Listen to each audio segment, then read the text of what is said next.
Hello everybody, my name is Kara, and today I am impulse filming. I'm joining you today with some very last minute plans for Contemporaryathon. In fact, I officially just decided to make this video about 20 minutes ago, and that is entirely due to my friend Kelly from Cozy Reader Kelly, and she's kind of using this readathon as an opportunity to mood read more and to just like read some lighthearted fun things, which is something that I have been really craving lately. I will definitely link Kelly's video down below as well as all of the information on the readathon. And I just feel like this is something I have really been craving lately. I don't read a ton of contemporary, although I think I've been reading a lot more this year than I have before. But I have read some amazing contemporary books that I have really enjoyed, and more specifically recently I've just been really wanting something lighter and sweeter and not soul-crushing. As far as my September reading goes, I've been doing really well with the books I wanted to read for the various readathons I'm participating in, and I'm really happy with my progress on that. I'm going to keep reading books from those, but I also want to have a few kind of lighter things to mix in with those as well. I've just noticed lately there's been a trend in my reading where I've been reading some like really heavy and depressing things, and it's definitely not like all the books I've been reading lately. In fact, if you look at the books I have finished most recently, you might not even be able to tell that this is a feeling I've been having. But do you ever get in a reading mood where you just kind of feel like it is defined by a few books, and like that's just the general mood you have about your reading, even though it's not represented in all or even most of the books you're reading? I don't know if that's even considered a thing, but that's kind of what has been happening to me. And I just like, I don't know, my soul is tired, you know? I have been having a lot of stressful things happening. Life in general has just been extremely stressful lately, and I think sometimes I get in a mood where, because I'm so stressed, I want to read something about serious problems that are not mine, and sometimes I get in a mood where I just want something cuter.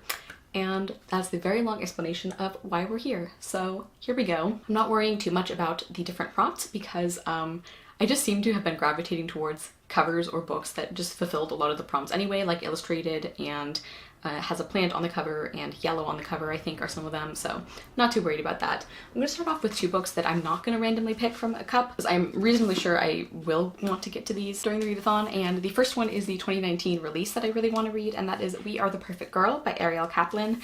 So this is a contemporary retelling of Cyrano de Bergerac, which, if you guys don't know, is one of my favorite plays or just works of art or literature I have ever experienced. And I read one really awful retelling of it, and this one sounds like it's going to be a lot better. And I think this could also count for the serious topics prompt, because even though most of the books I'm picking, I'm kind of staying away from the really heavy-hitting contemporaries, I feel like this one is going to deal a lot with body image and like self-esteem, and especially among girls, because the premise of this is very similar to Cyrano de Bergerac, and our main character Aphra, her best friend Bethany is incredibly beautiful, and Aphra is kind of known as like the smart one, and they both get a crush on this guy, but I don't think Bethany knows that Aphra is in love with him, and so a classic Cyrano plot develops where they realize that together they are the perfect girl, you know, smart and beautiful. I think this is going to be a really interesting deconstruction of that idea of like how girls can only be one thing, and I'm just really excited for this. I am a little, not nervous, but I feel like this is going to be one of those books that is really sweet and also kind of punches you in the chest. So maybe this isn't the best thing to read for my like detox from heavy books, but we'll see what happens. Then the other one I really want to get to is Bellamy and the Brute by Alicia Michaels. So this is a Beauty and the Beast retelling, but it is still contemporary because it is set in contemporary days, and Bellamy is the main character, and I think she gets like a summer job taking care of like the reclusive son of this rich family, which is of course the Beast character. And I don't know, it sounds like there's a lot of like family secrets and darkness, and once again I feel like I guess I'm really bad at picking fluffy books because this does not sound especially fluffy, but Beauty and the Beast is one of my favorite things to read retellings of, so I think in that sense I was kind of thinking of this as like a comfort read, even if it's not super cutesy. I'm really bad at reading not sad things. Okay, so getting to the actual picking books from a cup part of this video, I have a few stacks of like different sort of kinds of books I want to read, and I don't know which one I want to read, so I'm gonna kind of use this like Kelly did, where it's a place to start. Like I might pick it out and decide like I'm not in the mood for this at all, and then I'll pick something else, or it might work out great. I might ignore these. I don't know. This is just kind of off the cuff. We'll see what happens. So the first group is just kind of like random contemporary books that I might be in the mood for, and like none of these categories have an especially large number in them, but I just like couldn't decide what I wanted to read for them, so here we go. And oh, okay, so the book I picked is Hungry Hearts, which is a short story collection edited by Elsie Chapman and Caroline Tong Richmond. This is actually kind of perfect because I meant to read this earlier in the month. I really wanted to get to it for Tea-a-thon and I just ran out of time, and I did think I might continue reading it in the month anyway, but this is great because now I have another reason to. So I'm really excited about this. This is like a collection of stories about food and relationships and culture, and I think a lot of them are contemporary. There might be a little bit of magical realism in here as well, but I'm already bending the rules for half of these, so I think it's fine. Next, I have a trio of books that I actually unboxed in my blind date with a book haul. I've linked that in case you haven't seen it, but I was interested obviously in all of these and I just didn't know which one to start with. So that's going to be the next one I pick from. This is my Beauty and the Beast cup, very thematically appropriate, I think. So let's see which one I end up reading. Are all of them in there? Are all three of them even in here? I'm so bad at this. Did I lose one? Okay, we're good. So which of these three will I be potentially reading? That is Sunset Over the Cherry Orchard, which is this one right here. Can you see that? Okay, this could be a really great end of summer read. I talk a little bit more about the summary in that video, so I won't go into too much detail here, but I think this could be a nice, light, kind of cleansing book, which is kind of what I am wanting, theoretically, despite those other two books I talked about. And then the last group of books are for the challenge to read a contemporary that is beloved by a member of the BookTube community, or the book community, and to kind of give them a shout out with that, which I really like that challenge. So let's see which one I end up reading. Okay.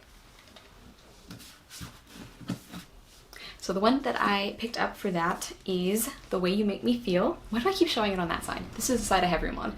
The Way You Make Me Feel by Maureen Gu. And I talked about this in the Authors I Think I'm Going to Love video. I actually read a Maureen Gu book that I didn't like very much, but I seem to think that is one of her like least popular books.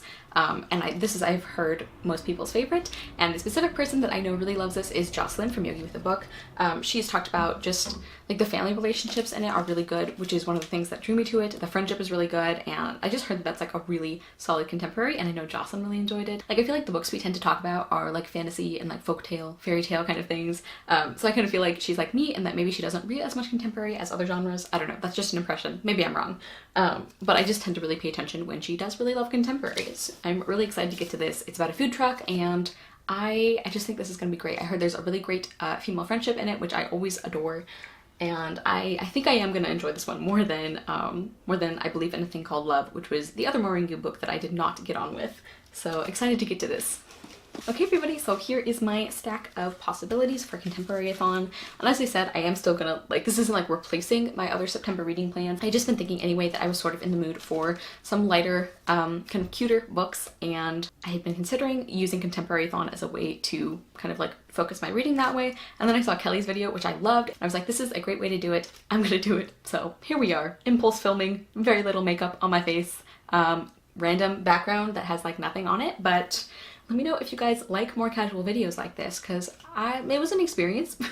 I had fun doing it, actually, even though I'm sure it was very disorganized and editing Kara might hate me, but that's okay. Let me know if you like these kind of like TBR jar sort of picks, because I don't know if I've ever done something like that before, but I really liked it. So maybe I'll do that in the future. I don't know.